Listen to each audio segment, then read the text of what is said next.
In 1963, a man knocked down a wall in his basement and disappeared. Not forever, not into thin air, but he stepped through that crumbling stone and found himself standing at the edge of something that should not have existed. A tunnel, carved smooth by human hands, vanishing downward into the absolute darkness of the earth. He stood there in the dust and silence, and somewhere deep beneath the soil of central Turkey, something ancient waited. His name was never recorded. History didn't care about him. What history cared about was what he had found, the entrance to one of the most extraordinary archaeological discoveries of the 20th century. A city, not ruins, not foundations. A fully intact, intricately engineered subterranean city capable of housing 20,000 people, built thousands of years ago and then sealed, forgotten, and buried beneath the ordinary life of a Turkish farming village. What you are about to hear is not mythology. It is not legend. Every tunnel is real. Every room is real. Every ventilation shaft, every rolling stone door, every livestock stable carved 18 stories below the surface of the earth. All of it real. And the question that has haunted archaeologists ever since is not simply how it was built. The question is why. Who were these people? What terror was so immense, so relentless, so total that 20,000 human beings chose to abandon the sun and live underground? The region is called Cappadocia. It sits in the heart of Anatolia, in what is now central Turkey, and it looks like the surface of another planet. Thousands of years of volcanic eruption blanketed this landscape in a soft, pale stone called tuff. A rock so porous and workable that you can carve it with your bare hands if you try hard enough. The ancient people who settled here discovered this early. They began hollowing out caves, then rooms, then homes, then entire villages carved directly into the rock faces, stacked on top of each other like natural apartment towers. But somewhere along the way, the carving went deeper, much deeper. Historians believe the underground cities of Cappadocia began forming as early as the Bronze Age, possibly around 1200 BCE, though some scholars push the origins back even further into the Hittite Empire, which dominated this region for centuries. The Hittites were a formidable civilization, sophisticated, militaristic, literate. They built cities, forged iron, negotiated treaties with Egypt. They also understood, perhaps better than anyone else in the ancient world, the arithmetic of survival. When enemies came from the horizon, the Hittites had already calculated their options, and one of those options was to vanish underground. What the farmer discovered in 1963 was Derinkuyu. The name means simply deep well in Turkish. And when Turkish archaeologists arrived and began to carefully excavate and map the site, what they found shattered every assumption they had carried with them. This was not a shelter. This was not a temporary hiding place. This was a civilization built downward rather than upward. A masterpiece of subterranean engineering that unfolded across 18 levels and descended approximately 280 feet into the earth. Let that number sit for a moment. 280 feet. That is deeper than a 20-story building is tall. The people who built Derinkuyu did not just dig a hole, they engineered a world. The first levels contained stables, large ventilated rooms where livestock could be kept alive underground for extended periods. Below that, living quarters, kitchens with blackened ceilings from centuries of cooking fires, storage rooms stocked with enough food and wine to sustain a community for months, wineries with carved stone presses, schools where teachers once stood before students in rooms cut from solid rock, a church on the 7th level with a barrel-vaulted nave and a baptismal pool, and on that same 7th level, a vast meeting room, a space large enough to hold hundreds of people where community decisions were made in the darkness beneath the world above. The ventilation system alone is a marvel. Derinkuyu contains over 50 ventilation shafts that descend from the surface straight down through all 18 levels, ensuring fresh air could circulate to the very deepest chambers. These were not accidents. Each shaft was precisely positioned. Each one maintained the oxygen supply for thousands of people living without sunlight, without wind, without the sky. And then there are the doors. Throughout the city, at key choke points along the tunnels, the builders installed rolling stone doors. These were massive circular stones, some weighing hundreds of pounds, that could be rolled into place from the inside to seal a passage completely. They could not be moved from the outside. If an enemy breached the entrance and made it into the tunnels, the people of Derinkuyu could seal themselves off section by section, compartment by compartment, retreating deeper into the earth while their attackers stumbled blind in the dark.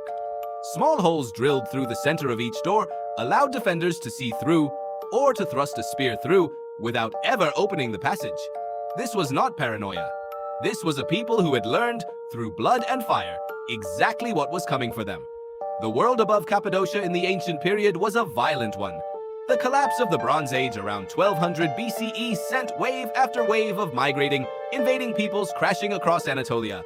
Armies swept through. Empires fell overnight. Cities burned. The Persian Empire came. Then the Greeks. Then Rome.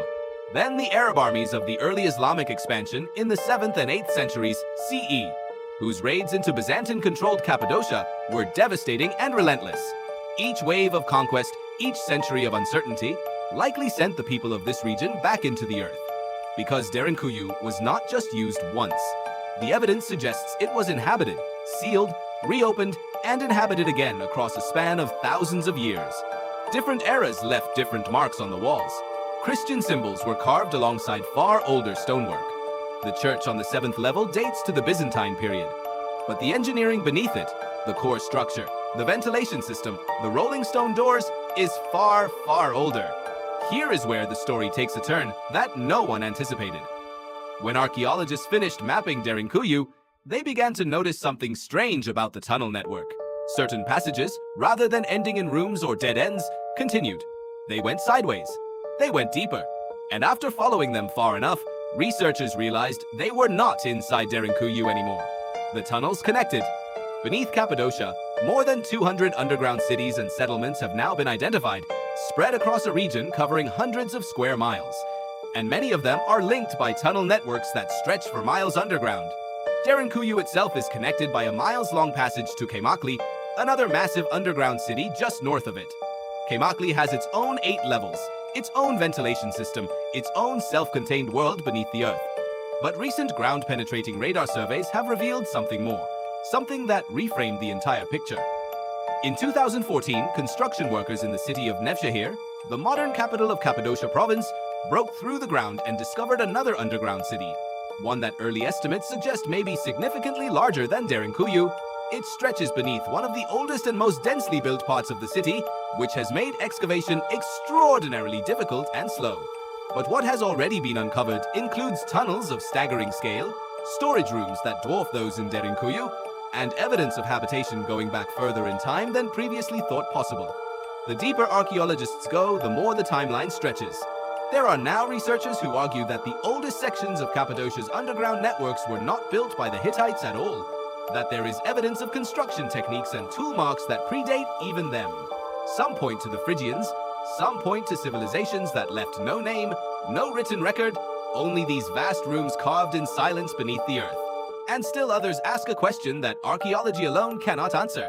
What were they afraid of? Not armies. Armies came and went. You could see an army from the hills. You could negotiate with an army, surrender to an army, flee from an army. The rolling stone doors make sense against an army.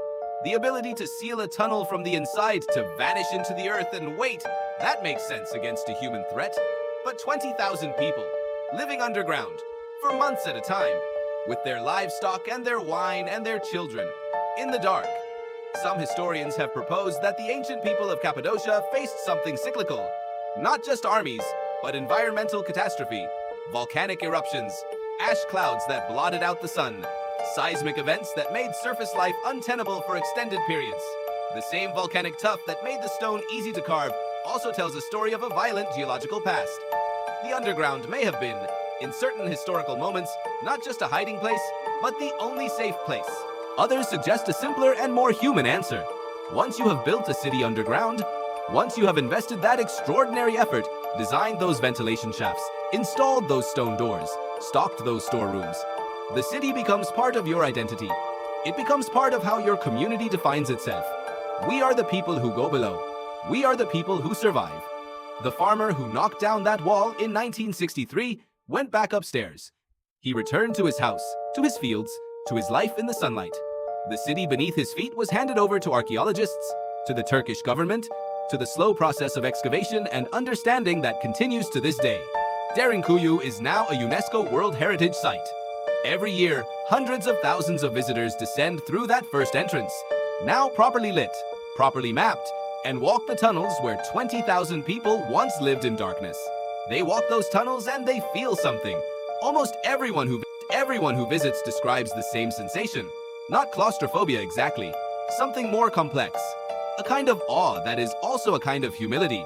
Because down there, in those perfectly carved rooms and those impossibly precise ventilation shafts, you understand something about the human species that is very hard to feel anywhere else. We will do anything to survive. We will go anywhere. We will give up the sky, the wind, the sunlight, the open horizon. We will seal a rolling stone door behind us and descend into the darkness of the earth itself, if that is what survival requires. And we will do it with extraordinary ingenuity. The underground city of Derinkuyu is still being mapped. Researchers believe they have not yet found its deepest level. Somewhere below the 18th floor, the tunnels continue. New chambers are still being discovered. New connections to new cities are still being traced. The network beneath Cappadocia is, by every current estimate, larger and older than anyone yet understands. The wall came down in 1963. The discovery never really ended. Somewhere beneath the soil of central Turkey, carved by hands that held no written name, lit by fires that left their mark on stone ceilings thousands of years old, a world is still being found. And every tunnel that opens into another chamber, every ventilation shaft that breathes air up through 18 stories of rock, every rolling stone door that still turns on its ancient hinge, all of it asks the same question. What are you willing to endure to survive? The people of Derinkuyu answered. They went underground. They built something extraordinary. They waited out whatever darkness fell upon the world above. And then, when it was safe, they came back to the surface every time.